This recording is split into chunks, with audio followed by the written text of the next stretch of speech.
बिल्कुल, वो तो उनकी छीनने की आदत है। मजाक बना रहे हैं जनता का, सम्मान आशीर्वाद का। मतलब आप अडानी अंबानी किसी का भी प्रश्न करो, आपको लोकसभा से बाहर कर देंगे। ये 387 रुपए हैं। ये 387 रुपए आप बबलू भाई को दे देना। आपके प्रत्याशी हमने सुना है गरीब है।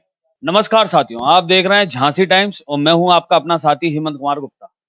साथियों, नगर निकाय चुनाव 2023 मतदान की तिथि लगभग नजदीक आ रही है। सभी राजनीतिक दल अपना दमखम अपना रहे हैं। कांग्रेस पार्टी भी बिल्कुल जोर शोर से चुनाव में लगी हुई है। हमारे साथ कांग्रेस पार्टी के अधिकृत प्रत्याशी अरविंद बबलू भी है, जो महापौर पद के लिए अधिकृत है। साथ में कांग्रेस पार्टी के मुख्य चाणक्य की भूमिका इस चुनाव में जो निभाने जा रहे हैं, पूर्व केंद्रीय मंत्री प्रदीप जैन आदित्य भी हमारे साथ में। प्रदीप जी, कुछ सवाल जवाब आपसे रहेंगे, कुछ अरविंद जी से रहेंगे। पहला सवाल तो यही है कि जो अभी कार्यकाल बीता है नगर निगम का, उसमें सबसे ज्यादा जो विकास कार्य हुए हैं वो हसारी के वार्ड में हुए हैं, जहां से आपके महापौर पद के प्रत्याशी भी हैं। तो ऐसे में उसी विकास के मॉडल को लेके भाजपा भी आई है चुनाव में, और वो वार्ड चूंकि आपके ये पार्षद भी रहे हैं जो महापौर पद के प्रत्याशी हैं, तो दोनों एक ही मॉडल पे चुनाव हो रहा है लग रहा है। बिल्कुल, वो तो उनकी छीनने की आदत है। अगर हम 1000 करोड़ रुपए की सेंट्रल एग्रीकल्चर यूनिवर्सिटी लाए तो उसका उद्घाटन प्रधानमंत्री ने किया। अगर गुलाम नबी आजाद झांसी में आए, उन्होंने सुपर स्पेशलिटी हॉस्पिटल बनाया तो उसका उद्घाटन उन्होंने किया। अगर झांसी में कोच फैक्ट्री बनी तो ये उनका एक मॉडल है कि दूसरे का विकास छीनो, और छीनने के बाद उनका विकास तो अभी हम देख रहे हैं। अभी आपने देखा होगा वंदे भारत ट्रेन, जिसका स्टॉपेज झांसी में नहीं दे रहे थे, अब उन्होंने दिया। कल एक गाय टकराई और उस 1 घंटे तक इंजन की मरम्मत होती रही, टेम्पू जैसी बनाई। ये इनका मॉडल है। हमारा मॉडल है हमारे, हाँ, कर्नाटका में छाता लेके बैठे हमारे राहुल भाई ने जो बताया। हमारे जो बबलू भाई है, इन्होंने मजबूर किया, इन्होंने मजबूर किया कि हसारी का विकास करो। हसारी में इसके पहले भी नगर पालिका अध्यक्ष रहे। अगर विकास करना होता, 2 बार वो नगर पालिका के अध्यक्ष रहे, तो वो हसारी का विकास कर सकते थे, लेकिन नहीं कर पाए, क्योंकि कराने की जिसकी क्षमता थी वो भाई अरविंद कुमार बबलू हैं, जिन्होंने नगर निगम को मजबूर किया कि स्मार्ट सिटी का मतलब है कि स्मार्ट सिविल लाइन जैसा हसारी विकसित हो। जो विकास हसारी में हुआ है वो व्यक्तिगत विकास था या वार्ड का विकास था या पूरा नगर निगम का विकास था? एक्चुअली क्या है, जैसे हम जो पूर्व महापौर रहे हैं वो भी वहीं के रहे हैं। हम जैसे नगर निगम में पार्षद हैं 2006 से, और विपरीत कंडीशन में हम पार्षद हैं। जैसे हमारे समय में सपा बसपा और बीजेपी की सरकार रही, फिर भी हमने नगर निगम में जैसे भी हो आपके सामने करके दिखाया कि विकास होता क्या है, किन कंडीशनों में हमने किया। आप इसका अंदाजा लगा सकते हैं, क्योंकि हमारी सरकार भी नहीं रही। एक बार हमारे महापौर डॉक्टर बीलाल रहे, उस समय आपने देखा कि झांसी में किस प्रकार से काम हुआ। पिछले विगत 10 वर्षों से नगर निगम में झांसी के महापौर हैं, और आप जगह जगह देखिए पार्किंग, तमाम किराए कर वगैरह तमाम मुद्दे हैं जिनको लेकर हम चुनावी मैदान में हैं। प्रदीप जी, जब आपका चुनाव मैंने लगभग देखे हैं, जब आप झांसी के विधायक रहे, जब आप सांसद रहे, मूल मंत्र यही रहा कि मूल निवासी वानाम प्रवासी, बाहरी व्यक्ति की जगह अपनी झांसी का लाल को चुनिए। तो इस बार क्या ये मुद्दा रहेगा चुनाव में? ये मुद्दा कांग्रेस का नहीं है, लेकिन जनता का मुद्दा है। जनता देख रही है कि आपके 60 उम्मीदवार थे, 60 उम्मीदवार में एक भी इस लायक नहीं था। ये कांग्रेस ही नहीं कह रही है, इनकी पूर्व महापौर किरण राजू बुकसेलर कह रही कि मैं अपनी झांसी नहीं दूंगी, और उस पर इनके प्रदेश अध्यक्ष और राष्ट्रीय अध्यक्ष और जाने कौन कौन क्या क्या सफाई दे रहा है। ये जनता देख रही है। हमारा मुद्दा तो ये है कि अरविंद बबलू महापौर बनेंगे तो झांसी का एक एक व्यक्ति महापौर बनेगा, किसी को इंतजार नहीं करना पड़ेगा।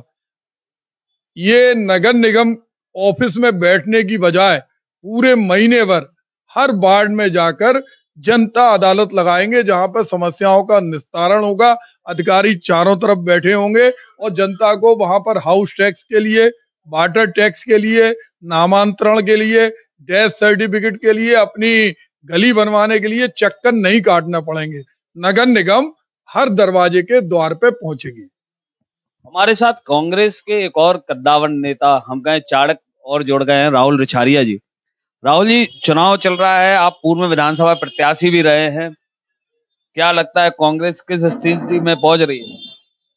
देखिए, मैं आपको एक बात स्पष्ट कर दूं कि आज जो अरविंद बबलू जी हमारे चुनाव लड़ रहे हैं, वो पार्षद नहीं रहे और ना ही अब वो महापौर रहेंगे। वो सेवक बनकर लोगों की सेवा करते आए हैं। और मैं हसारी में रह रहा हूँ, और हसारी के अंदर मैंने ये महसूस किया है कि चाहे वो 4 लेन हो, चाहे लाइट्स हो, स्ट्रीट लाइट्स हो, चाहे विधवा पेंशन हो, चाहे विकलांग पेंशन हो, अरविंद बबलू के दरवाजे 24 घंटे खुले रहते हैं। आप वहां पे टपरियन में जाके देखिए, जहां पर भी आप देखिए, आप चले जाइए वहां पे, शमशान घाट चले जाइए, हर जगह अरविंद बबलू उपलब्ध रहते हैं। तो मुझे पूरा विश्वास है कि अरविंद बबलू को अगर झांसी की सम्मानित जनता आशीर्वाद देती है, तो जैसे कि माननीय मंत्री जी ने बताया, ये सेवा करेंगे और झांसी का आप विकास की गति देखिएगा।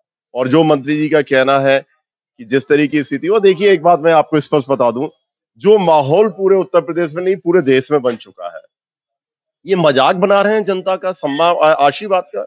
मतलब आप अडानी अंबानी किसी का भी प्रश्न करो, आपको लोकसभा से बाहर कर देंगे। आपके यहाँ आपका गवर्नर जब आप पे प्रश्न उठा रहा है, आप सीबीआई पहुंचा देंगे। और अब आप बाहर का व्यक्ति यहाँ लाकर प्रत्याशी बना दिया। और जो जो आपके अपने पार्टी के लोग हैं, आप बात करते हो दलित समाज की, उनको आप सम्मान नहीं देते। आपने, प्रदीप जी, काफी चुनाव आपने खुद लड़े हैं, देखे हैं।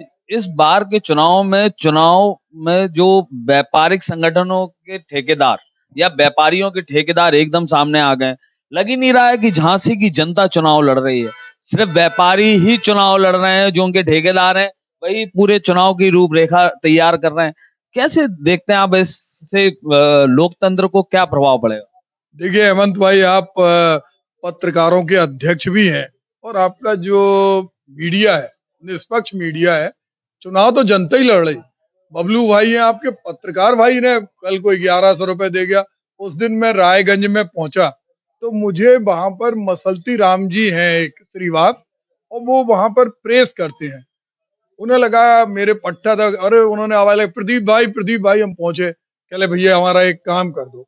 हमने, आप बताओ हमें, हमारे लिए आदेश करो। हम लोग तो वोट मांग रहे हैं। कहले वोट तो हम आपको देंगे, सपोर्ट भी करेंगे। ये 387 रुपए हैं, ये 387 रुपए आप बबलू भाई को दे देना। आपके प्रत्याशी हमने सुना है गरीब है। आज जो होर्डिंग लगाई है, वो भी इन्हीं व्यापारियों ने सहयोग करके लगाई। इनका चुनाव एक सभासद के कम खर्चे से चुनाव होगा, क्योंकि जो हिसाब किताब है, तो चुनाव तो जनता ही लड़ रही। आपने देखा होगा, हम विधानसभा लड़े, 50% से ज्यादा मत आए, 60,000 रुपए में चुनाव जीत गए थे। और वही मॉडल आज हमें दिखाई दे रहा है कि जनता चुनाव लड़ रही। और जिन व्यापारियों की आप बात कर रहे हैं, जिनकी भी बात कर रहे हैं, वो जो ठेकेदार हैं, जिनके मन में परिकल्पना है, उनको हम लोगों के आसपास हम लोग भटकने भी नहीं दे रहे। हमारी सीधी एक है, हमें उससे एक पैसा नहीं चाहिए। हमें किसी के लाख रुपए 10 लाख रुपए चंदा नहीं चाहिए। हमें 100 रुपए 200 रुपए 500 रुपए। हमारे राजीव अग्रवाल जी बैठे हैं, बस ऑपरेटर यूनियन के। इन्होंने कहा भाई बबलू भाई एक कार्यकर्ता है, हम इनका टीका करेंगे, ये हमारे घर वालों की इच्छा है। मुकेश अग्रवाल जी हैं, इन्होंने कहा जितने लोग बैठे हैं, और वो जनता बनाम सत्ता चुनाव है, और इसमें जनता उसको परिवर्तित करेगी। हमें अनुमति नहीं मिली नामांकन के दिन, लेकिन उनका धूमधाम से निकला। हमारे मुकेश अग्रवाल जी अभी अभी होके आ रहे हैं। हम लोग वाहन रैली अभी भी जो वाहन रैली निकालना चाह रहे हैं, सीओ साहब ने साफ मना कर दिया है कि आपको अनुमति नहीं दी जाएगी। क्यों नहीं दी जाएगी, इसका कोई जवाब नहीं है। अभी एसएसपी महोदय से बात की, उन्होंने कहा कि भाई सिक्योरिटी नहीं रहती। मैंने कहा हर चुनाव में मिलती है। अब फिर वो कहने लगे यार वो कार की दे देंगे। फिर हमने कहा आप डीएम से बात कर लो, हम लोगों को हमारे पास, आप तो हेलीकॉप्टर रैली निकाल रहे, योगी जी आएंगे एक और आगे पीछे, हम मोटरसाइकिल पे भी नहीं बैठ सकते। तो ये तो असमानता है। आपके प्रधानमंत्री 7,000 करोड़ रुपए के प्लेन में उतर के कहीं उतरते हैं और वहीं से टाटा बाय बाय, और हम गरीब लोग हैं, तो हम क्या मोटरसाइकिल से भी शहर के बीच में लोगों के नहीं जा सकते? तो वो हमने उनसे निवेदन किया, तो उन्होंने कहा हम लोग मीटिंग करेंगे। लेकिन हमें उम्मीद है कि कहीं ना कहीं, प्रमोद भाई, आपसे भी एक निवेदन है कि कम से कम हम लोगों को ये अनुमति तो जरूर मिले, क्योंकि हम प्रदेश के मुख्यमंत्री के हेलीकॉप्टर से अपनी तुलना नहीं कर सकते, लेकिन हम अपनी मोटरसाइकिलों से निकलेंगे, जनता का अभिवादन करेंगे। अरविंद बबलू जो कांग्रेस के प्रत्याशी हैं, इनके विषय में हम बता दें कि लगभग 2 बार आप रहे हैं, इनका कार्यकाल हसारी में रहा है, विकास के मुद्दे पर ही इन्हें 2 बार चुना गया है। बबलू जी, चाणक्य आपके साथ हैं, कहीं ना कहीं क्या लगता है कितने वोटों से जीतने जाएंगे अगर रणनीति आपके सारे चाणक्यों की सफल होती है? हमें उम्मीद है कि जिस प्रकार से हमारी सारी टीम लगी और हमारे कांग्रेस परिवार के लोग लगे हैं, तो हम 1 लाख प्लस जाएंगे। बड़ा सवाल, जो अंतिम सवाल भी आप इसको मान लीजिए, जो सत्ताधारी दल कहते हैं कि हमारी जो विपक्षी पार्टी है उनके पास तो कार्यकर्ता है ही नहीं, हमारी लड़ाई किसी से है ही नहीं। तो इसको लेके समाजवादी पार्टी से भी हमने प्रश्न किया, हमने बहुजन समाज पार्टी से भी प्रश्न किया और आपसे भी करेंगे। तो जहां समाजवादी पार्टी के कद्दावर नेता चंद्रपाल सिंह यादव ने कहा कि अगर कहीं विपक्ष है ही नहीं तो लड़ाई किससे लड़ रहे हैं, वहीं जब हमने बहुजन समाज पार्टी से सवाल किया तो बहुजन समाज पार्टी के कद्दावर नेता चंद्रगत गौतम जी ने बोला कि उनका जो चुनाव देख रहे हैं वो खुद चुनाव हार चुके हैं, उप मुख्यमंत्री के लिए उन्होंने बोला। आप उन जो सत्ता पक्ष है उनके आरोपों को आप कैसे लेते हैं? पूर्व केंद्रीय मंत्री होने के नाते मैं आपसे ये सवाल का जवाब चाहूंगा। देखिए, हम कभी भी कोई मैच खेलते हैं, जीत और हार लगी रहती है। कभी मत प्रतिशत कम होता है, कभी ज्यादा होता है, उससे फर्क नहीं पड़ता। और हमें उम्मीद है इस समय हम सारे रिकॉर्ड तोड़ेंगे, और जो उनके वायदे हैं और जो उनका अहंकार है, वो अहंकार हम नहीं तोड़ेंगे, जनता तोड़ेगी। और जनता बनाम सत्ता चुनाव है। लोग कह रहे हैं, मीटिंग करते हैं, वो कहते हैं अब तो हद हो गई, लोकतंत्र के सामने हद हो गई। आप मानते हैं मंत्री जी की जो उनके आरोप हैं, वो कहते हैं कि विपक्ष के पास कार्यकर्ता है नहीं, कार्यकर्ता विहीन हो गई पार्टी? सैकड़ों की संख्या में जो कार्यकर्ता है, कार्यकर्ता खुद पैसा दे रहे, खुद वाहन ला रहे, खुद खाना अपने घर से खा के आ रहे हैं। और दूसरी तरफ आप देख रहे हैं झांसी के जो स्थिति है, होटल बुक है, गाड़ियां आ रही, बैठाया, पेट्रोल डीजल भराया जा रहा, तो वो सारी जनता के सामने हो। जनता कह रही हद हो गई लोकतंत्र की, कि पहले जो गुंडागिर्दी होती थी वो गांव के गलियारे से होती थी, चौराहे से होती थी, अब दिल्ली से हो रही। दिल्ली में प्रधानमंत्री और गृह मंत्री लोगों की आवाज बंद करा देते, उन्हें संसद से बर्खास्त कर देते, मुख्यमंत्री खुलेआम दबिश देते हैं, धौंस देते हैं, और निचले स्तर पर वार्डों में और नगर पंचायतों में प्रत्याशियों को बिठाया जाता, फोन करते हैं कि आप मत लड़िए। पहले उन्हें डराया जाता, फिर उन्हें धमकाया जाता, फिर प्रलोभन दिया जाता। तो ये जो ऊपर से नीचे तक दबाव बनाने की रणनीति है, उस पर जनता कह रही हद हो गई। बबलू भाई, आप आगे बढ़ो, पूरे के पूरे लोग आपके साथ हैं। अरविंद बबलू जी, आपकी सुनिश्चित जीत जो हम लोग देख रहे हैं उसके लिए अभी से अग्रिम बधाई। बहुत बहुत धन्यवाद। हमारी बधाई को आप लोग कैसे लेते हैं रिछारिया जी? देखिए, हृदय से आपको साधुवाद और ढेरों सारी बधाई।